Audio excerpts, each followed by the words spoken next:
আমি একজন ক্ষুদ্র দোকানদার, মিথ্যা কথা বলা মহাপাপ জানি, কিন্তু আমার প্রশ্ন হলো ব্যবসার ক্ষেত্রে একটু আধটু মিথ্যা কথা বলাই লাগে, তাই ইসলামের দৃষ্টিতে কতটুকু পাপ হবে?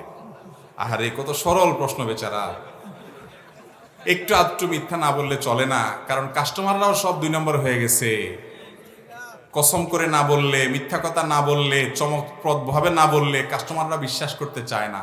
এটা মানে তার এই প্রশ্ন আমি ইতিবাচকভাবে নিচ্ছি এবং জায়েজ বলছি তা না, কিন্তু আমাদের কাস্টমারদেরও চরিত্র আসলে খারাপ হয়ে গেছে যে সৎ মানুষের সৎ কথার মূল্য আমরা দিতে, কিন্তু মূল্য কাস্টমাররা দেখ বা না দেখ, কোনো ব্যবসায়ী ব্যবসার খাতিরেও চুল পরিমাণ মিথ্যা কথা বলতে পারেন।